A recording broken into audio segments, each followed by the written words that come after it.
ஐயா என்னையா சொல்றீங்க? இருங்க இருங்க, அவர் தான் சொல்லிட்டார்ல, அவர் எப்படியும் பழைக்க வச்சிருவார்.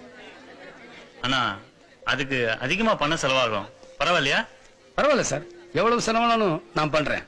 கவுண்டர்ல 50,000 ரூபாய் பணத்தை கட்டிடுங்க, அப்பதான் அட்மிட் பண்ணிப்போம். சீக்கிரம் போங்க.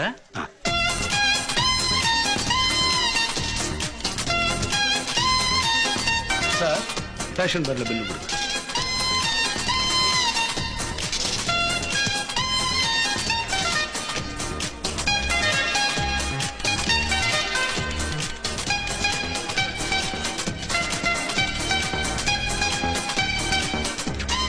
டாக்டர், பணமெல்லாம் கட்டியாச்சு. செகண்ட் ஃப்ளோர்ல மெடிக்கல் ஷாப் இருக்கு, இந்த மருந்தெல்லாம் வாங்கிட்டு வாங்க.